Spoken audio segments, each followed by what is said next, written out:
Now, I want you to understand something, business people that are here. That business, can you write that? Business or money, it's altar versus altar. It's altar versus altar. We will go into scriptures, but I just wanted to establish some certain sense into your life so that you understand certain things that I want to talk about. It's altar versus altar. You want to do business in the highway of Bulawayo, Harare. And there are people there that have got altars who are operating transport business, and you buy your own brand new fleet of buses and you put them in that highway. I have prayed for a lot of people, even right now. There is a man who came to me, he put 5 brand new Quantums, nice combis, in the highway of Bulawayo, Harare. In a matter of 6 months, he had lost all of them by accidents. And he came to me and he said, "The prophet, I have lost my vehicles." This is a man who does not worship in this church. And I asked him that, which altar have you built? Which altar have you serviced for you to get permission to operate in that route versus those that are there? Because there are some people who have been in that same highway for years. And they service certain demonic altars. They have got a sekuru, a traditional healer, where they go and offer money. They go and offer bulls. And it says, "Sekuru, give me power. May your God give me power to eliminate every vehicle in the Harare Bulawayo highway." And sometimes they pay with their blood, with blood of people. People perish at least maybe once a year. The bus has to do something to service the altar. And you want to compete with these people. And you think you will succeed. Whether you are in a town, whether you have a shop for electrical, there is competition. Whether you have a shop for selling clothes or a flea market, the person that is next to you, whom you are seeing counting money does not just come. There is something which they are doing. Maybe they are going to an impostor who sleeps with them and gives them things so that their business prospers. And you come, you don't offer tithes, you have no altar, and you want to compete with those people. I have been doing a research, there is no person who is a billionaire today who does not have a spiritual altar. You can't get money when you don't have an altar. All those people, most of them, they are in the Illuminati group. Some are in Freemasonry. And they have got altars where they go and service their altars and offer big things there. And they make money. And you, which money do you want to make without an altar? Do you know, I had the privilege, a lady from Dubai. She's staying and working for the royal family. So they came to my house. She's working for the royal family that controls United Arab Emirates. She works there. She is a designer. She designs their outfits and everything. And she was saying, even what they put inside, it's expensive. Sometimes they can buy a garment for $100,000 to put inside, and they cover it. Just the undergarment, the quality of the material.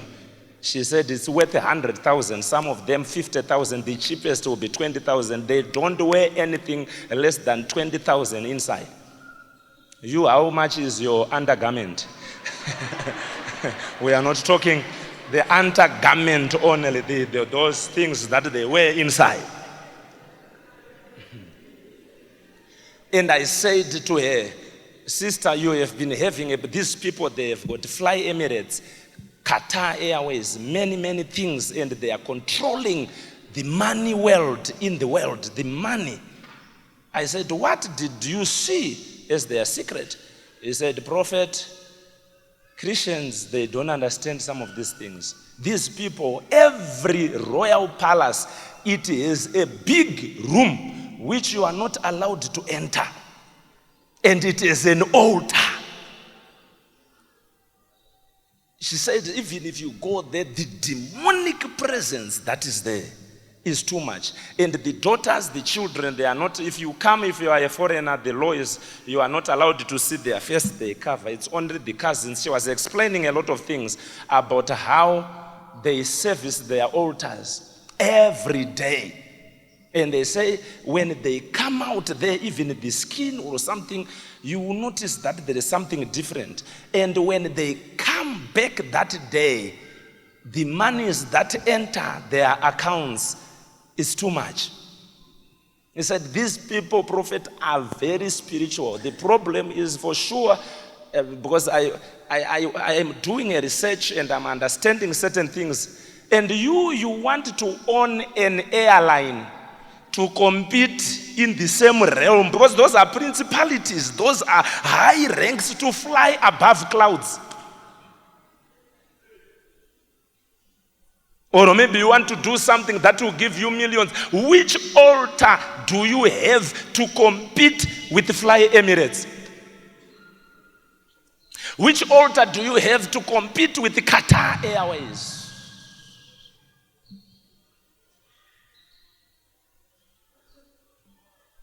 Which altar do you have to compete with what they are doing? Because money just comes to them very fast, because there is a source of spiritual power, an altar that attracts money, and it calls money from Zimbabwe. And they compete among the best. Their fleets right now are now filling the whole world. They now have double deckers and many things. Then we talk of the oil, we talk of everything that we are using.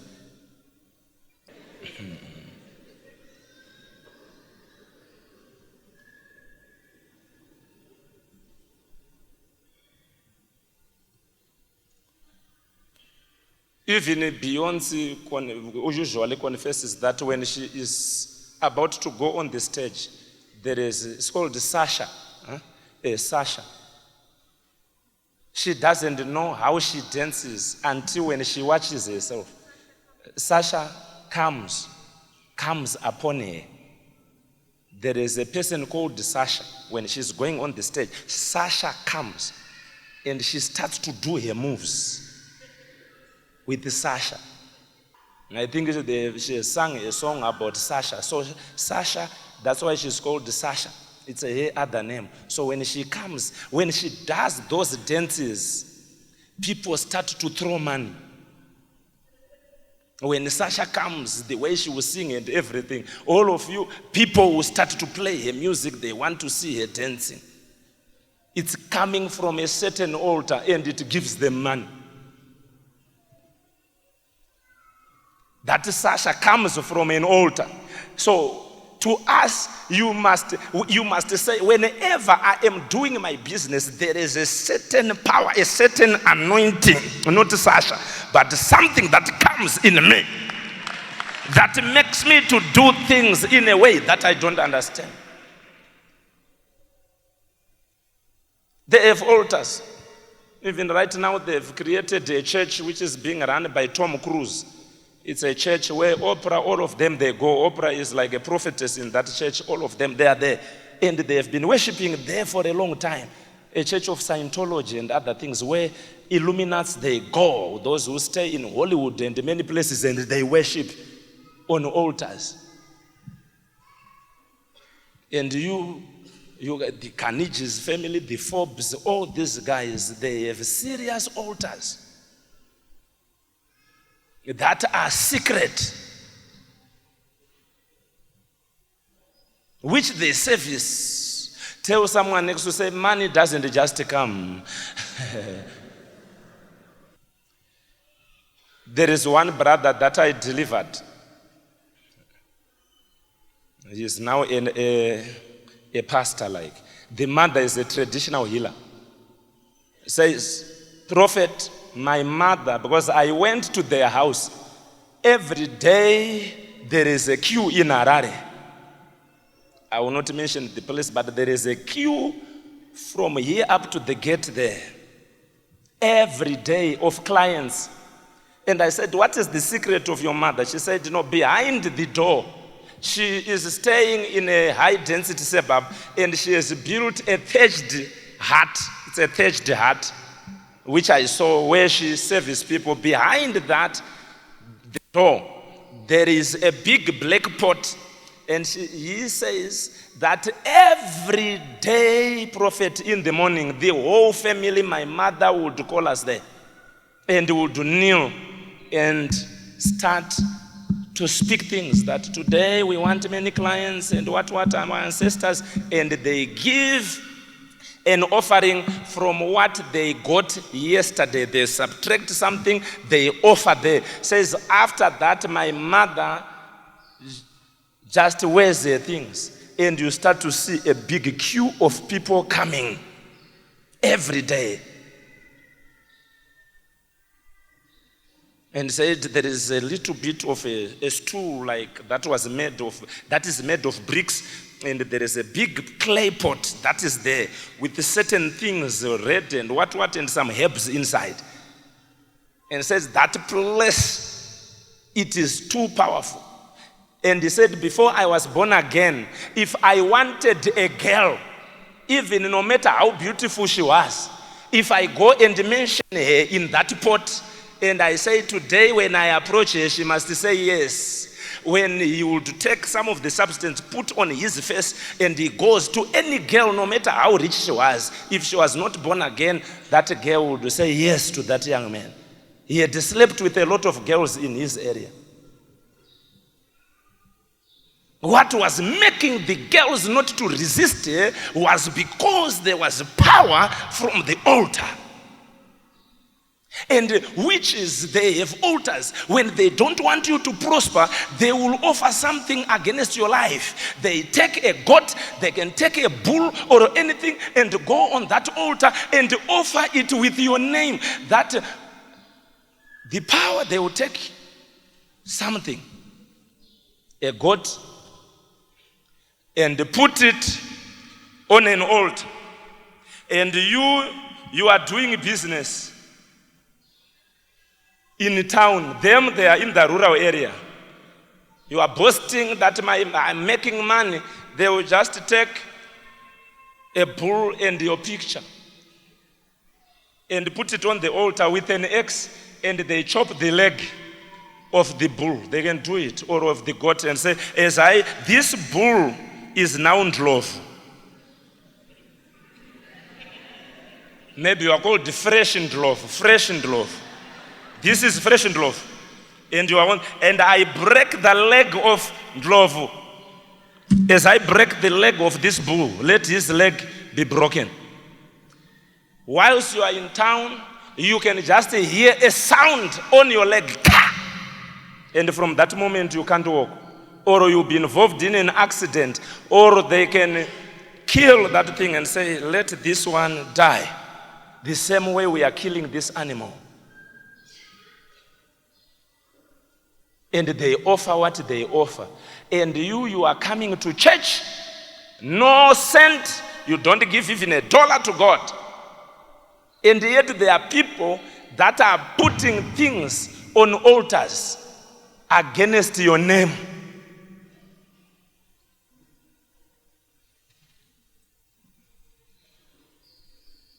Many of you right now, you are being controlled by altars that are in the rural area whilst you are here in town.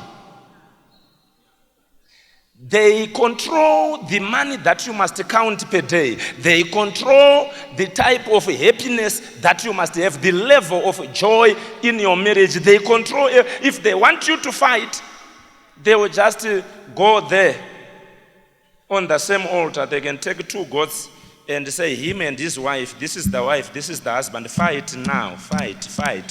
Just as simple as I am doing, like fight. In your bedroom, before you sleep, when you look at your wife, you see a rabbit. How did you come here? You see a wildebeest and you start to fight and you don't know how you have fought. In the morning, you start to ask each other for forgiveness. But how did we fight? How did we fight yesterday? What happened? We fought. Say, something came upon me, my husband. When I looked at you, you were looking like a wildebeest. And say, even you were looking like a rabbit. And I don't know. We started just fighting. I'm sorry, my wife. I'm sorry, my husband. I know.